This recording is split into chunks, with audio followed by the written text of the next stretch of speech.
Hey everyone, it's Becky here. So here I am at my neighborhood park.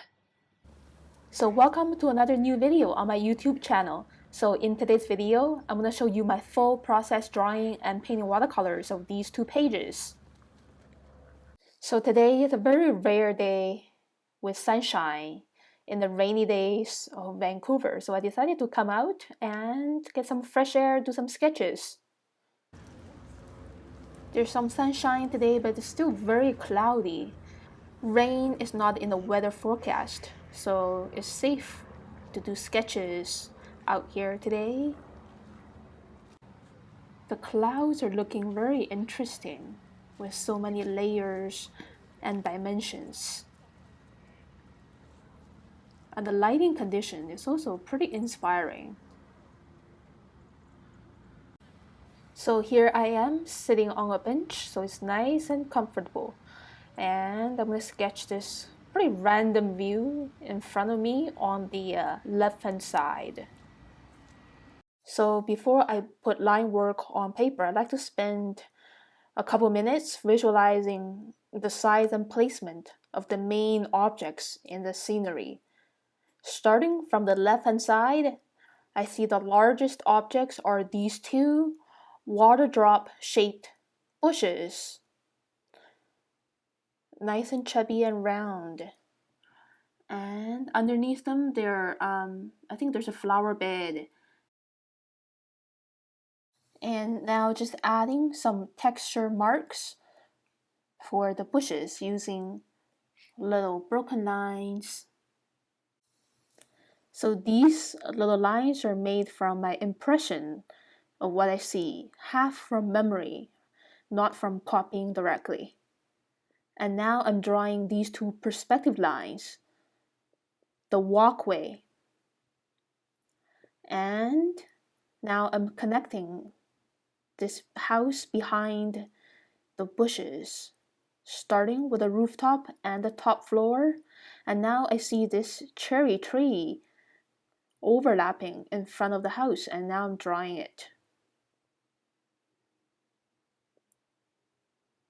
Okay, that's good. And now I'm drawing the rails. So these are very close together because I'm sitting on a bench and looking at these from a really extreme angle. Just finishing the walkway in the distance, and more rails. These are smaller because they're far away. And just finishing drawing this house, adding this man walking. And adding a human figure really adds a strong proportion to a landscape sketch. And add the windows and doors for this house and color in the windows with solid black just to give this house more density.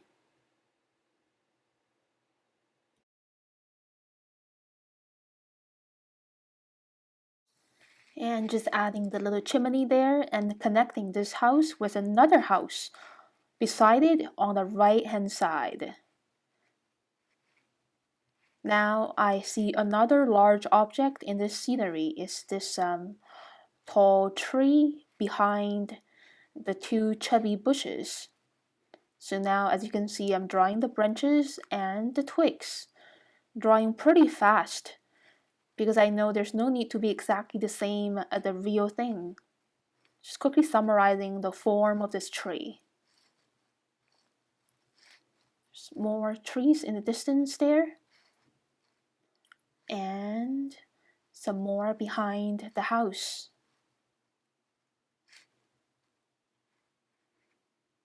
Kind of visualizing the placement of this tree here, starting with a tree trunk and then extending the tree trunk into branches and twigs.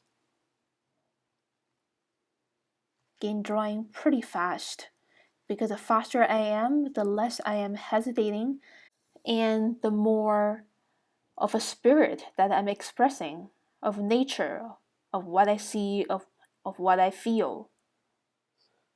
So I believe the purpose of sketching on location from observation is more about capturing the spirit of the things that we see rather than capturing the accuracy. And now I'm just drawing this old tree leaning down in a pretty extreme angle and the bushes underneath it. So I know there are tons of details right here in this area, but I'm not really stressed out. I'm using rapid and wild pen lines just to mirror the wildness of the thing, of the bush in front of me. And now just finishing to draw the rails in the foreground closer to me. They're larger, they're thicker, and just draw the chains very quickly. And now I'm coming back to this large tree on the right hand side and adding more branches and twigs just to give it more definition. It has lots of twigs. Again, I'm just trying to draw the direction of where these twigs are going, not every single one of them. So once I know the direction that they're growing, I can summarize it easily. And just color in the tree trunk part with a bit more black ink to give it more 3-dimension. Finishing drawing that house on the right hand side, the doors and windows. And behind, just drawing the texture of the lawn here. And here is the look of my finished line work. Now I'm ready to paint watercolors, the very exciting part. So as always, I like to paint the sky first. I just wetted the sky area with clear water by squeezing my large tip Holbein brush. Wet on wet, I'm laying these thin streaks of cerulean blue to show the layers of blue sky showing near the horizon. And those areas look thinner because of aerial perspective. And the sky and clouds above, they look much larger and thicker according to the idea of aerial perspective. Other than cerulean blue, I also blended in ultramarine blue mixed with a little bit purple for the shade of the clouds. Now I'm mixing an even darker tone of blue by mixing purple into ultramarine blue to get this dark grayish blue of the rain clouds on top of the sky. And this is pretty much wet on wet. There's so many levels of wetness when doing watercolor painting, so I did this layer when the first layer was dried up a little bit.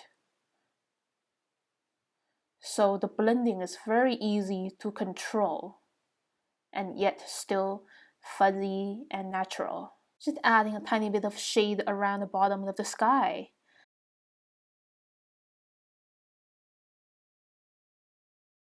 Now I think I'm done with the sky.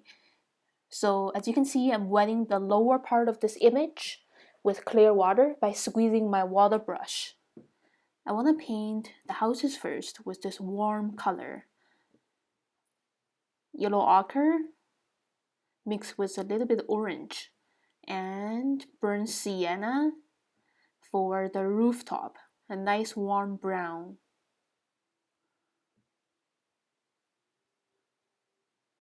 And now I'm mixing this color for the grass by mixing viridian green with yellow ochre or medium yellow. So I'm keeping mixing to get a slightly different tone of green.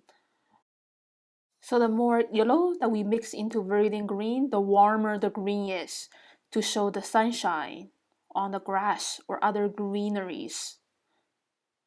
And just keep adding more green for the bushes there. A warmer green by mixing a lot of yellow ochre and a little bit orange into the viridian green. For the dried grass, right over here, nice and warm with an orange glow. And wet on wet, some yellow ochre on top.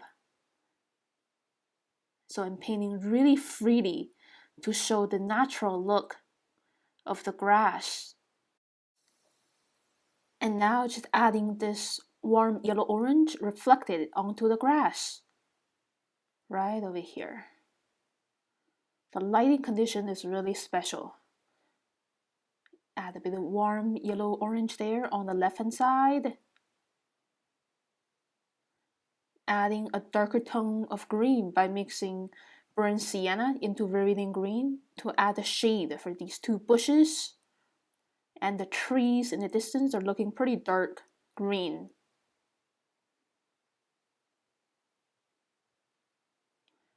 And a darker tone for the grass here too,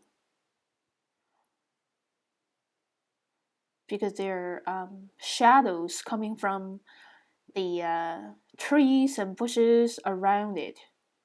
A darker tone of brown for the rooftops. And a bit of shade color for the small things here and there, like the flower bed. And now I'm adding this orange yellow for this tree here. It has an orange glow. So now I'm using my medium tip Sakura Water Brush. The tip is very thin, and I'm using the very tip. So I'm holding my brush in an almost vertical way, so I can use the super thin tip. Adding a bit of darker brown for the house here to suggest shade and to give the house more 3-dimension.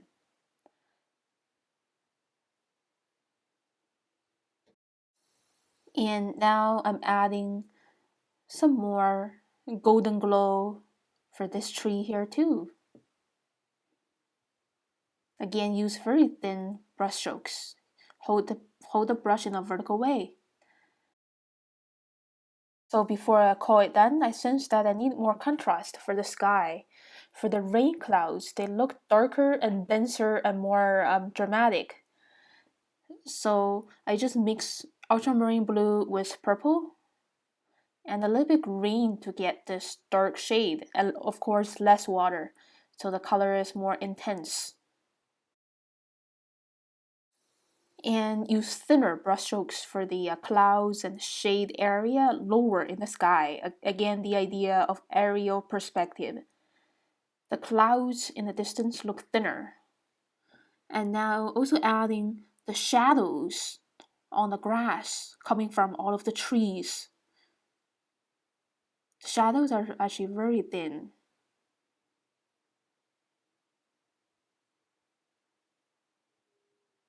So the shadow color is the same color for the clouds, mix of ultramarine blue and purple and a little bit green.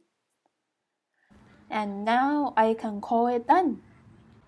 So before I go home, I got really attracted to this view in front of me with this nice warm golden glow. It just looks so magical, and I decided to stay a little bit longer to do another sketch. So I'm starting with an ink pen as before, drawing very quickly. Starting to draw the trees on the left hand side, and there's some trees with bare branches behind the evergreen trees. Just starting with the middle part of the tree trunk, and then the branches. Some more evergreen trees on the middle and the right hand side. Just focus on the contour outline first. Just adding a bit more texture now for the inside of these trees. Now I'm starting to lay out the base of these trees and bushes, mainly in grass forms. And then there are other smaller trees in front of these trees. So a pretty abstract view. So just following what I see. There's another little tree here, and the base of the trees are pretty loose. And keep adding more textures here and there. And there's another tree with bare branches.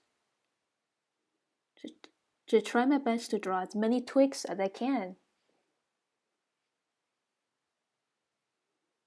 And another one over here. Different kinds of trees are really giving an interest to this scenery. Okay, so the forest is done, and now I'm just drawing this walkway. And two-person walking. Now I'm drawing the bank of the pond. Again, very loose, with a lot of grass growing around it. So a lot of broken lines. Just drawing these little ducks. These are tiny because they're far away. And drawing the grass in the foreground. So sorry about my sketchbook moved away from the camera a few minutes ago. So here I just drew 3 ducks at the foreground element. So drawing in layers when looking at the landscape is really important to give interest, a sense of depth. Okay, so now I'm ready to paint watercolors. So as always, starting with the sky, but wetting it with clear water. Now I just mix green and cerulean blue to get this nice fresh turquoise color that I see in front of me. I love this color so much. Just this piece of sky showing in the middle. And wet on wet, blending on some medium yellow mixed with a little bit orange. Sunshine is right on these clouds. They look golden. So now I am mixing the shade color for these golden clouds with ultramarine blue, purple, and a little bit of green to get this grayish color. Just lay it on there as I observe. There's a lot of shade on this piece of cloud. Only just a bit of golden color is showing through. Okay, just lay it nice and loose and not over stirring because I want to keep the fresh yellow underneath without over stirring. Okay, I think I'm pretty much done with the sky. Now I'm ready to paint the grass area and the bank of the pond. So I just wetted it with clear water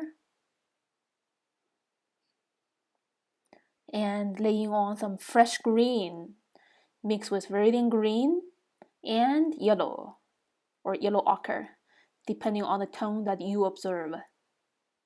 Nice and loose. A little bit of reflection into the pond here. Green. Water is very reflective of its surroundings. And some viridian green around here for the reflection of the water, and using some thinner brush strokes to show ripples. And putting on this dark tone of green by mixing in burnt sienna into viridian green, more or less to control the difference. Because when we're painting, even though the trees, they all look very similar, we don't have to always use the same color. We can always keep mixing by adding more or less yellow or burnt sienna, depending on the tone that we feel. So there's a variety of different greens here. It's more interesting, it's more dynamic.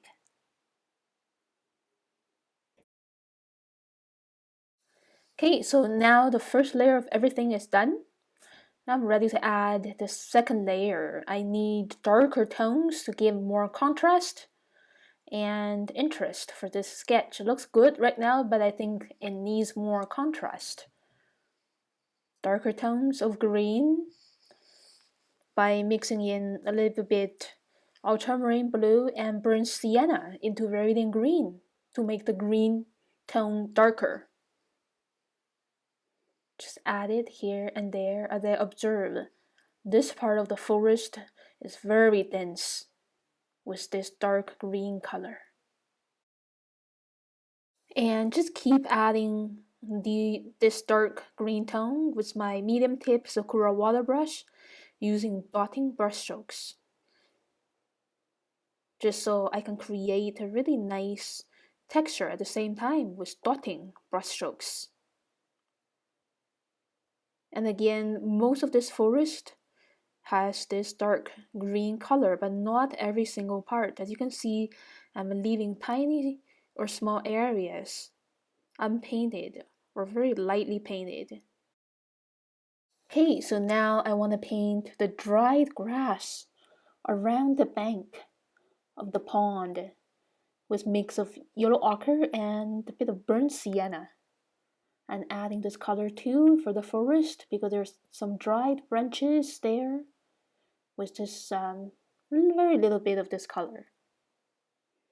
And just make the base of the forest stronger with the leftover dark green. And keep using these tiny brushstrokes to add some sharp details here and there. Okay, so now most of the picture is done. Now I'm moving on to the last bit in the corner here for the grass in the foreground. Again, this is the mix of viridian green with yellow, a little bit yellow ochre, and this is the mix of yellow ochre with burnt sienna, using very gentle choppy brushstrokes to show grass there. And switching back to my Sakura medium tip water brush to add another layer of ripples, just to give this water more sense of depth. The water is rarely blue in nature.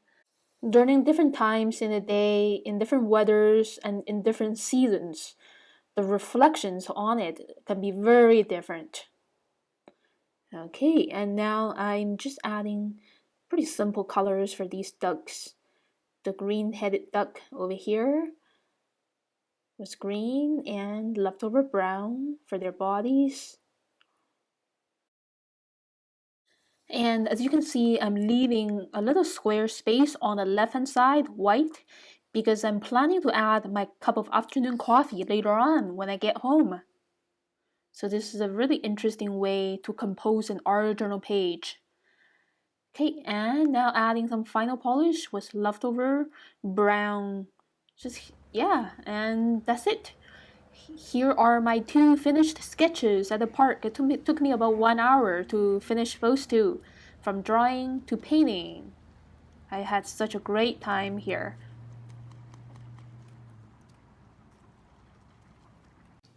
Okay, so now back home, I'm gonna sketch my cup of coffee in a corner.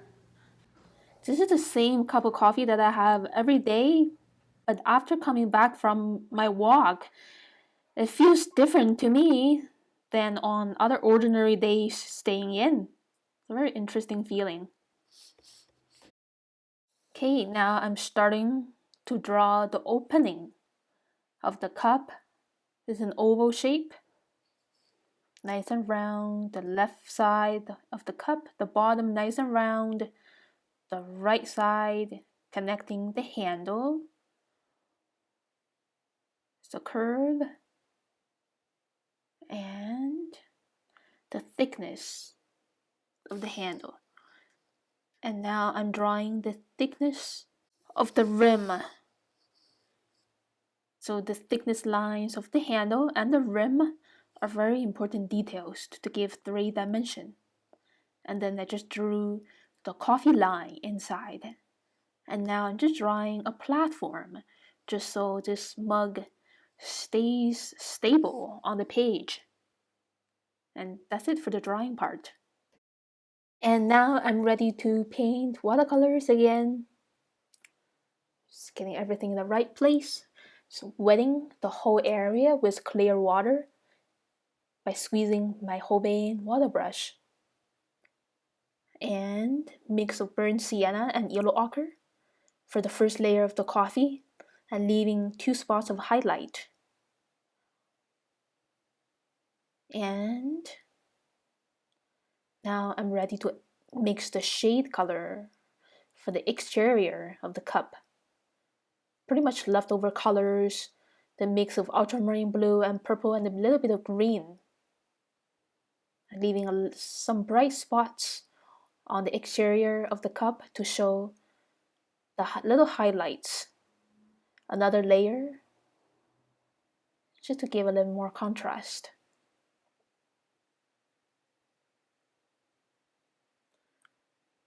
Another layer of burnt sienna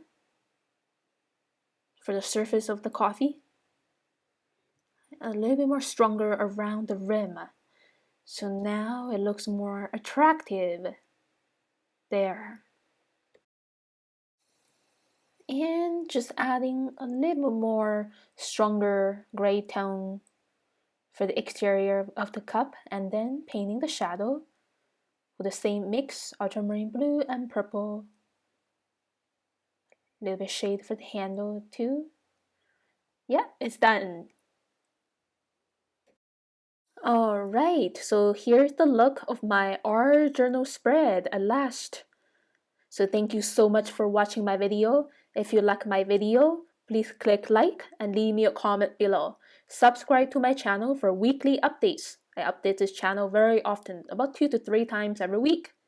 And I will see you again very soon. Have a great weekend.